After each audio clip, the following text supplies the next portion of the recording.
قیمتی چیز کیا ہے، کیا ایسٹ ہے، تو وہ جو ہے یہ ہماری عوام، اور ہماری عوام میں آپ کو معلوم ہے، کہہ چکے ہیں عثمان ڈار صاحب بھی اور باقی لوگ بھی، کہ 60% سے زیادہ جو ہے وہ 30 سال سے کم عمر کے لوگ ہیں۔ یہ ایک بہت بڑا اثاثہ ہے، اور اگر ہم نے اس کو صحیح طریقے سے استعمال کیا تو یہ ملک بہت اوپر جائے گا، اور اگر ہم نے ان کو ضائع کر دیا تو اس کے بڑے نقصانات ہوں گے۔ میں آپ کو صرف یہ کہنا چاہتا ہوں کہ ہیومن ریسورس کیوں سب سے بڑی اور قیمتی ایک اثاثہ ہے۔ اگر آپ دنیا میں دیکھیں تو کئی ایسے ممالک ہیں جن کے پاس مٹیریل ریسورسز آلموسٹ نہیں ہیں، ان کے پاس ہیومن ریسورس ہے، جس میں سب سے بڑھ کے جاپان ہے، جو ابھی کچھ عرصے تک سیکنڈ لارجسٹ اکانومی تھا دنیا کا، اب تھرڈ ہے۔ ان کے پاس تو کچھ بھی نہیں ہے، وہ 13-14 کروڑ لوگ ہیں، ان کو تعلیم دیتے ہیں، ان کی صحت کا خیال رکھتے ہیں، ان کو ٹریننگ دیتے ہیں، اور پھر اس سے وہ سب کچھ امپورٹ کرتے ہیں اور اس کو پھر پروسیس کر کے ایکسپورٹ کرتے ہیں۔ تو یہ ہے کمال ایک ہیومن ریسورس کا، کہ اگر ہیومن ریسورس ہے جو اللہ تعالیٰ نے اشرف المملکات جو بنائی ہے، وہ اس لیے بنائی ہے کہ یہ اس میں ایک ایبلٹی ہے، اور ایبلٹی ہے کہ وہ اس کو اگر آپ کوئی صحیح طریقے سے تراشیں تو وہ آپ کو پروڈیوس کر کے دے گی۔ میرے والد صاحب بھی پاکستان موومنٹ کے کارکن ہوتے تھے، اور انہوں نے مجھے بتایا کہ ایک دفعہ اخبار نویسوں نے پوچھا قائد اعظم سے کہ آپ کا جانشین کون ہوگا، تو ساری لیڈرشپ بیٹھی ہوئی تھی وہاں، انہوں نے ان کی طرف نہیں مڑے، وہ جو اسٹوڈنٹ بیٹھے تھے انہوں نے کہا ان میں سے ہوگا۔ تو اس وقت کے جو اسٹوڈنٹس تھے انہوں نے تو خیر قائد اعظم محمد علی جناح کا کہ کال کا اتنا پاس نہیں، لیکن اس وقت ہمارے پرائم منسٹر عمران خان کا جو ویژن ہے وہ یہ ہے کہ یہ ہماری جو یوتھ ہے اس کو ہر وہ چیز سہولت دی جائے جس سے یہ اس ملک کی خدمت کر سکیں۔ تو اسی سلسلے میں انہوں نے کامیاب جوان پروگرام شروع کیا under the dynamic leadership of Usman Dar, and I am seeing under the dynamic leadership of Usman Dar, میں ان کے ساتھ ابھی کچھ عرصہ کام کیا ہے، اور یہ ایک لائیو وائر ہے، یہ ہر جگہ ہے، یہ آپ لوگوں کے لیے ہر دروازہ کھٹکھٹاتے ہیں، پرائم منسٹر سے ملتے ہیں، میرے سے ملتے ہیں۔ تو ایک تو آپ کی خوش قسمتی یہ ہے کہ آپ کو عثمان ڈار جیسا ایک لیڈر ملا ہے، اور انہوں نے یہ کہا کہ یہ نوجوان کامیاب نوجوان تو میں نے کر لیا ہے، شوکت صاحب کامیاب کسان بھی کریں۔ تو اس وقت پھر ہم نے سوچنا شروع کیا، یا اگر کامیاب کسان بھی ہم نے کرنا ہے تو کچھ اور کیوں نہ کیا جائے۔ اور پھر وہی بات جو کہ عثمان ڈار صاحب نے کہی، مشکل یہ آ گئی کہ یہ جو ہمارے بڑے بینکس ہیں، حالانکہ بڑے اچھے لوگ ہیں، یہ آپ کو ہیلپ بھی کر رہے ہیں، لیکن ان کی ٹریننگ ہی نہیں ہے کہ چھوٹا لون دے سکیں، کیونکہ ان کے جو لوازمات ہیں کہ کلیٹرل چاہیے آپ کا، یہ یہاں دستخط چاہیے، وہاں دستخط چاہیے، آ جائیے ہمارے پاس وغیرہ وغیرہ، یونیک تھا جو پہلے کبھی نہیں ہوا۔ اور میں نے جب ورلڈ بینک کو بتایا تو وہ بھی بڑے پلیزنٹلی سرپرائز ہو گئے کہ یہ تو باقی دنیا میں ایسے نہیں ہوا۔ اور وہ یہ تھا کہ ہول سیل بینک سے ہم پیسے لیں گے، اور یہ micro finance banks micro N G Os جس طرح اخوت وغیرہ ہیں، NRSP ہے، یہ آگے پیسے دیں گے اور یہ دے رہے ہیں، پچھلے 30 سال سے دے رہے ہیں۔ تو ہم نے کامیاب پاکستان پروگرام کی بنیاد رکھی۔ تو نہ صرف ہم کامیاب جوان ہم کر رہے ہیں، اور اس کے بیچ میں 5 کیٹیگریز ہیں، آپ کو انہوں نے بتایا ہی ہے۔ کامیاب پاکستان میں بھی ہم نے کہا کہ یہ جو ہے یہ تقریباً 4 ملین گھرانے، 3 کروڑ لوگوں کو ہم کیا دیں گے؟ ہم ایگریکلچر میں ان کی فصلوں کے لیے پیسے دیں گے، 1.5 لاکھ روپے ایک فصل کا، 2 فصلیں ہوتی ہیں۔ دوسرا 2 لاکھ روپے دیں گے تاکہ وہ ٹریکٹر وغیرہ، باقی تھریشرز، یہ لیولرز، یہ استعمال کر سکیں، میکنائزیشن جس کو کہتے ہیں۔ شہری لوگوں کے لیے ہر گھرانے میں 5 لاکھ روپے کا لون دیا جائے گا، یہ سارا انٹرسٹ فری ہے، اس میں کوئی سود نہیں ہے، اور وہ 3 لاکھ 3 سال میں واپس کر سکتے ہیں۔ پھر ہم نے کہا کہ ہر گھرانے کو اپنا گھر بنانے کی ضرورت بھی ہے، اور یہ ہمارا فرض بھی ہے۔ تو 27 لاکھ روپے تک تقریباً مطلب صرف سروس چارج ہوگا 1-2%، 3%، ورنہ وہ بھی بلا سود قرضے دیے جائیں گے۔ اور صحت کارڈ تو پرائم منسٹر نے پہلے سے شروع کیا ہوا ہے، جو KP میں شروع ہو چکا ہے، ہو گیا ہے، اور اس وقت پنجاب میں چل رہا ہے۔ اور یہ اسکل ڈیولپمنٹ ٹریننگ جو آپ کامیاب جوان میں بھی ہو رہی ہے، اس میں بھی، اس کے تھرو بھی ان گھرانے کے لیے ہوگی۔ تو ایک کمپلیٹ پیکج ہے، یہ کبھی کسی نے نہیں سوچا تھا۔ میں تو ابھی پولیٹیکل نعرہ تو نہیں ماروں گا ادھر، لیکن بڑے لوگوں نے کہا تھا کہ گھر بھی دے دیں گے اور باقی کچھ بھی دے دیں گے، کپڑے بھی دے دیں گے۔ کسی نے اس کا جو ہے عملی جامہ اس کو نہیں پہنایا، اور ہماری عوام جو ہے وہ اسی چیز پہ رہی کہ بہت ترقی ہوگی، جب بہت ترقی ہو جائے گی، لمبی ترقی ہو جائے گی، جس کو کہتے ہیں سسٹینیبل گروتھ، 10-20 سال کی، تو ہمارے پاس بھی کوئی نہ کوئی چیز آ جائے گی۔ اور نہ ہی 20 سال کی ترقی ہوئی کبھی، اور نہ ہی ان لوگوں کے پاس یہ آئے۔ لیکن پرائم منسٹر عمران خان کا وعدہ، ریاست مدینہ ہم نے کریٹ کرنی ہے، جس میں ویلفیئر اسٹیٹ جو ہے وہ ایک امپورٹنٹ ایلیمنٹ ہے۔ تو ہم کیا کر رہے ہیں؟ ظاہر ہے ہم لوگوں نے یہ کامیاب جوان شروع کیا، کامیاب پاکستان ابھی شروع کیا، اور اس کے بیچ میں صرف آپ کو بتاؤں بڑا شفاف طریقے سے جس طرح یہ ہو رہا ہے وہ بھی ایسے ہی ہے، اور اس میں کوئی تقریباً 8.25 لاکھ ہٹس ہو چکی ہیں، 2.25 لاکھ روپے جو ہے وہ ایلیجبل ہو چکے ہیں لوگ، اور یہ ابھی صرف KP، بلوچستان، آزاد کشمیر، گلگت بلتستان اور 5 ضلع جو ضلع ہیں اپنا پنجاب کے اور سندھ کے جو غریب ہیں ان کے اوپر محدود ہے۔ 3-6 مہینے میں ہم سب کچھ کھول دیں گے، پنجاب بھی کھول دیں گے۔ تو ایک بہت بڑا ایک قسم انقلاب آئے گا، ایک گراس روٹ لیول، کامیاب جوان کا، کامیاب پاکستان کا۔ ہم یہ بھی کر رہے ہیں کہ باقی جو ہے معیشت کو آگے لے کے چل رہے ہیں، اس میں ایگریکلچر کے اوپر بہت زور دے رہے ہیں۔ اور آپ کو معلوم ہے جیسے ایگریکلچر پہ آپ زور دیتے ہیں، ابھی لوگ سمجھتے ہیں کہ ایگریکلچر کا جو حجم ہے ہمارے معیشت میں وہ تقریباً 19.5% ہے۔ یہ بالکل غلط ہے، وہ ضرور ہے، لیکن وہ فیڈ کرتی ہے پھر جا کے SMEs کو، جننگ فیکٹریز کو، رائس ہسکنگ کو، وہ پھر آگے جا کے ہیٹ کرتی ہے بڑی انڈسٹری کو۔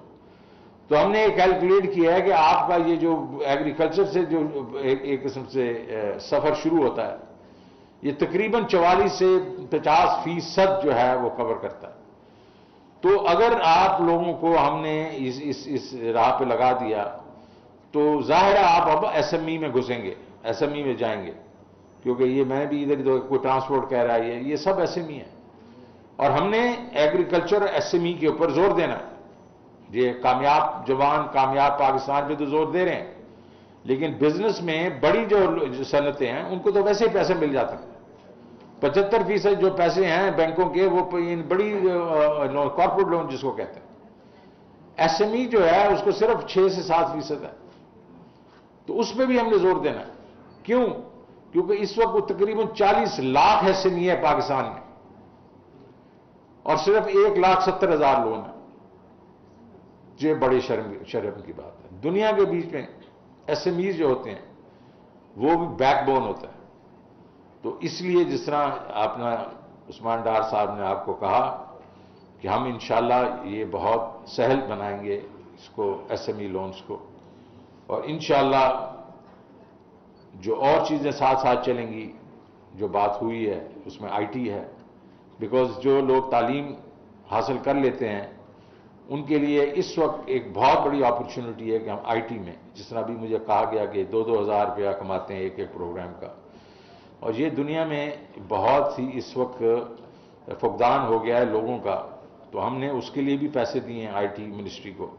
وہ 3 بلین میرے سے مانگنے آئے تھے, میں نے ان کو کوئی 8 بلین دے دیے. میں نے کہا بھائی زیادہ کرو تاکہ لوگوں کو ٹرین کرو. اور یہ اس میں ہے. پھر فائنینشیل سیکٹر کے بیچ میں ہم ایک پرائیویٹ ایکوٹی بنا رہے ہیں. پرائیویٹ ایکوٹی کا مطلب یہ ہوتا ہے کہ لوگوں کو کاروبار کے لیے جو اپنا سرمایہ لگانا ہوتا ہے, جو ایکوٹی دینی ہوتی ہے, وہ کئی دفعہ لوگوں کے پاس نہیں ہوتی. تو ایک بڑا حصہ تو اس میں ہوگا کہ ہم یہ جو ہماری صنعتیں جو بکھری ہوئی ہیں کمپنیاں, ان کو کنسالیڈیٹ کریں گے. لیکن ایک اور بڑا حصہ اس میں ہوگا وینچر کیپٹل کا, تاکہ ہم ایس ایم ای کو اور آئی ٹی سیکٹر کو کہ لوگ جو کرنا چاہیں ان کے پاس پیسے نہ ہوں تو ہم ان کو پیسے دیں, وینچر کیپٹل دیں. اور یہ جو ہے ٹوٹل فنڈ جو ہوگا اگلے 2-1 سال کے بیچ میں رئیس صاحب کو 150 ارب روپے کا ہوگا.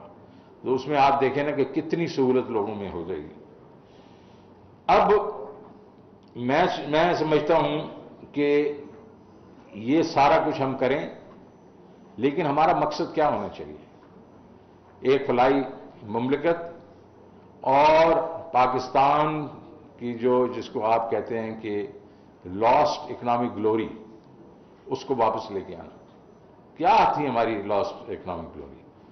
ہم 60 کی دہائی میں چوتھی بڑی اکنامک پاور تھے ایشیا میں, چوتھی بڑی پاور تھے. جاپان, چائنا, انڈیا اور پاکستان. ہم سعودی عربیہ سے بڑے تھے, ہم ساؤتھ کوریا سے بڑے تھے, ہم تائیوان تھائی لینڈ سے بڑے تھے. تو ان سارے, اور ترکی سے بڑے تھے, اور باقی ممالک سے بڑے تھے. صرف 3 ملکوں سے کم تھے. اور آج ہم میرے خیال میں 25 روپے بھی نہیں ہیں. تو ہمیں یہ پاس جو گلوری ہے, لاسٹ گلوری ہے, اس کو واپس لے کے آنا ہے, تاکہ ہم کسی اور پہ ڈیپینڈنٹ نہ ہوں. کسی جو آپ کو انٹرنیشنل ادارے ہیں ان پہ ہم نے ڈیپینڈنس ختم کرنی ہے. اب ابھی بات ہوئی کہ یہ ٹیکسز کے اوپر بات ہوئی, تو میں آپ کو صرف اتنا کہنا چاہتا ہوں, تاجر میرے پاس ملنے آئے تھے پورے پاکستان کے, فرائیڈے کو, تھرسڈے کو, اور ملنے آئے تھے, اور انہوں نے یہ مجھے اس قسم کی باتیں کی کہ دیکھیں. تو میں نے ان کو ایک چیز سیدھی کہہ دی. میں کہ ٹیکس تو ہم سب نے دینا ہے. اگر آپ کا خیال ہے کہ ٹیکس نہیں دیں گے ہم, تو ہم ترقی نہیں کریں گے. تو ٹیکس تو اگر آپ کے خیال میں ہم نہیں دیں گے, اور کئی 70 سال سے ہم نہیں دے رہے, تو وہ بھول جائیں آپ. ٹیکس تو آپ کو دینا ہے. ہاں, سہولت آپ چاہتے ہیں کہ یہ اس میں کیونکہ ہراسمنٹ ہوتی ہے ایف بی آر کی, وہ میں نے ختم کر دی. سیلف اسیسمنٹ ہے, آپ اپنا ریٹرن بھریں اور آپ کو کوئی تنگ نہیں کرے گا. اگر ان کو اختلاف ہے آپ کی, کوئی تنگ نہیں کرے گا. آپ کو اختلاف ہے, آپ کی اس سے اختلاف ہے, تو وہ تھرڈ پارٹی آڈٹ ہوگا. یہ لوگ اب آپ کو آڈٹ بھی نہیں کریں گے, تاکہ آپ کی زندگی میں سے ایف بی آر کو نکال دیا گیا. لیکن اس کا مقصد یہ نہیں کہ آپ ابھی ٹیکس ہی نہ دیں. اب ٹیکس تو دینا ہوگا. آپ نے کہا کہ ایف بی آر کا اور ناظرہ کا ڈیٹا جو ہے وہ شیئر ہونا شروع ہو گیا. بالکل ہو گیا. کیوں؟ لوگ ٹیکس نہیں دے رہے. اب ہم کیا کر رہے ہیں؟ ہمارے پاس آپ سب لوگوں کے ڈیٹا آ گیا ہے. آپ کے بلز ہیں ہمارے پاس, آپ کے بینک اکاؤنٹس کے بھی ہیں, آپ ٹریول جو کرتے ہیں, گاڑیاں جو رکھتے ہیں, گھر جو ہے, سب ہے. ہم نے اب اس کا آرٹیفیشل انٹیلیجنس استعمال کر کے آپ کی انکم بھی ایسٹیمیٹ کر لیں گے. اور آپ کو شوکت ترین کی انکم جو ہے 88% تک ایکوریسی کے ساتھ ہم کیلکولیٹ کرتے ہیں. اور شوکت ترین کو ایک بل آ جائے گا, جناب والا یہ آپ کی انکم ہے اور یہ آپ کا ٹیکس ہے. اور ہم اس وہ نہیں کریں گے, کوئی جبر وغیرہ نہیں کریں گے. ہم آپ کے ساتھ التجا کریں گے جناب والا یہ دیکھ لیں، اگر آپ کے خیال میں یہ ٹھیک ہے تو یہ ٹیکس دے دیں، کریں گے، یہ ہمارا حق ہے۔ اسٹیٹ کا حق کیا ہے کہ اس نے ٹیکس لینا ہے، اگر آپ کے خیال میں ہم یہ نہیں کریں گے تو یہ آپ بھول جائیں، لیکن آپ کی جو وہ بات کہ آپ کے ساتھ مشاورت ہونی چاہیے، بالکل ہوگی۔ تو میں نے ان کو کہا کہ آپ اس طرح کریں، آپ 6 لوگ آپ لے کے آ جائیں، میں بیٹھوں گا آپ کے ساتھ۔ اگر آپ کو کوئی لوگ تنگ کر رہے ہیں یا آپ کے خیال میں یہ جو پاس مشین ہے اس میں کوئی ٹھیک نہیں جا رہا، یا آپ کو کوئی ویسے یہ ہے کہ ڈسکنیکشن کرنے کی کوشش ہو رہی ہے، یہ لا ہمارے پاس ہے، لیکن اس کا مطلب یہ نہیں کہ ہم استعمال کریں گے، ہم آپ کو سہولت دیں گے۔ ابھی جس طرح ڈیجیٹل کی بات کر رہے ہیں، ڈیجیٹل بھی دنیا ساری ڈیجیٹل کی طرف جا رہی ہے۔ کمپنیاں جو ہیں جو 2.5 لاکھ روپیہ سے زیادہ کی پیمنٹ اگر کریں اور وہ ڈیجیٹل کے تھرو کریں، یار اس میں کون سی آفت آ گئی ہے بھائی؟ تو بیٹھے ہمارے ساتھ، آپ کسی لوگوں نے کہا شبر زیدی وغیرہ کہ یار بہت، یہ تو آپ نے ٹائم نہیں دیا، ہم نے پہلے 2 مہینے آگے کر دیا، ابھی پھر 1 مہینہ آگے کر دیا، لیکن بیٹھے آپ ہمارے ساتھ، ہم آپ کے ساتھ پورے آپ کی جو آپ کی وہ ہیں ڈیفیکلٹیز ہیں ان کو دور کریں گے۔ لیکن میں یہ صرف آپ کو کہنا چاہ رہا ہوں کہ یہ ملک آپ کا اپنا ہے۔ جرمن فائنانس منسٹر مجھے ملنے آئی تھی، میں پچھلی دفعہ جو تھا، تو انہوں نے کہا نو ریپرزنٹیشن وداؤٹ ٹیکسیشن، اگر آپ ٹیکس نہیں دیتے تو آپ کو ریپرزنٹیشن کا بھی کوئی حق نہیں ہے، آپ کو ووٹ کا بھی کوئی حق نہیں ہے، سمپل۔ اور بات سیدھی ہے یار، آپ کہیں گے جی یہ بڑے حکومت جو ہے وہ بالکل کچھ نہیں پرووائڈ کرتی، کہ تو پیسے لے لیتی ہے اور کچھ پرووائڈ نہیں کرتی، اس لیے ہم ٹیکس نہیں دیتے۔ بڑے لوگ ایسے کہتے ہیں، اور بھائی تم سڑکیں استعمال کرتے ہو، تم بجلی استعمال کرتے ہو، یہ سارا کچھ کرتے ہو، یہ استعمال کرتے ہو، ٹھیک ہے، بجلی وغیرہ کئی تو بجلی کے پیسے بھی نہیں دیتے، لیکن the very fact is law and order ہے۔ آپ کی جو آپ کا فوج ہے، ڈیفنس ہے، وہ آپ کا مطلب وہ کرتی ہے، آپ کو ڈیفینڈ کرتی ہے بارڈرز پہ بھی، یہاں بھی سارا کچھ ہے، پولیس ہے، سارا، یہ کدھر سے آئے گا یار؟ تو مطلب یہ ہے کہ یہ بھول جائیں کہ ٹیکس نہیں ہوگا، ہاں اس کو سمپلیفائی کریں گے۔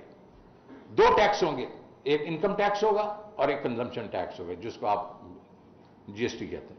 یہ باقی ود ہولڈنگ ٹیکس وغیرہ، ٹرن اوور ٹیکس وغیرہ، اگر میرے ہوتے ہوئے انشاءاللہ اگلے 2-3 سال میں یہ سب ختم ہو جائے گا، صرف 2 ٹیکس ہوا کریں گے، تاکہ آپ کو انکم اگر ہو تو اس پہ ٹیکس دیں۔ ابھی تو یہ ہے کہ اگر آپ لاس بھی کر رہے ہیں تو ٹرن اوور ٹیکس ہے، تو یہ تو تک نہیں بنتی۔ تو انشاءاللہ آپ کے ساتھ مشاورت ہوگی، اور میری کوتاہی سمجھیں، میں اس میں آپ سے معافی بھی مانگتا ہوں اگر ہم نے مشاورت اگر نہیں کی۔ میری کوشش تو یہ تھی کہ بجٹ سے پہلے ہی مشاورت ہوتی، میں تو صرف 1 مہینہ پہلے آیا تھا، لیکن اس دفعہ ابھی پھر کریں گے، کوئی ایشو نہیں ہے۔ انشاءاللہ یہ جو کارواں ہے یہ مل کے ہم آگے بڑھائیں گے۔ پاکستان نے اگر بڑھنا ہے تو ہم نے سب نے مل کے اپنا حصہ ڈالنا ہے اس کے بیچ میں۔ ہم کوشش کریں گے کہ آپ کو تکلیف نہ ہو، لیکن آپ بھی اس چیز کو اپریشیٹ کریں کہ اگر ہم نے آگے بڑھنا ہے تو یہ 9% tax to G D P نہیں ہو سکتا، ہمیں جانا پڑے گا 6 سے 8%، تاکہ ہم اپنے لوگوں کا، جس کو آپ کہتے ہیں کہ اکنامک کنڈیشن چینج کریں۔ 7 سے 8% کے لیے ہمیں کم از کم 20% tax to G D P چاہیے، ڈبل کرنا ہے ہم نے۔ تو یہ آپ کے ساتھ مل کے ہم کریں گے، لیکن دونوں تالی جو ہے دونوں ہاتھوں سے بجتی ہے۔ انشاءاللہ ہم اپنا فرض پورا کریں گے۔ میں آپ کا ادا کرنا چاہتا ہوں شکریہ ادا کرنا چاہتا ہوں کہ آپ نے مجھے آج یہاں دعوت دی۔ انشاءاللہ جس طرح آپ نے کہا، یہ جو آپ کے ڈیمانڈز تھیں، اس پہ ہم انشاءاللہ غور کریں گے اور پورا اتریں گے۔ اور میں پھر ایک دفعہ اپنے ڈائنامک لیڈر جو ہے عثمان ڈار کا شکریہ ادا کرتا ہوں کہ یہ ان کا جو اسپرٹ ہے میں کاش یہ اسپرٹ جو ہے ہمارے اور جو ہمارے لیڈران ہیں ان میں بھی ہو، تو انشاءاللہ پاکستان اور تیز رفتاری سے ترقی کرے گا۔ پاکستان پائندہ باد۔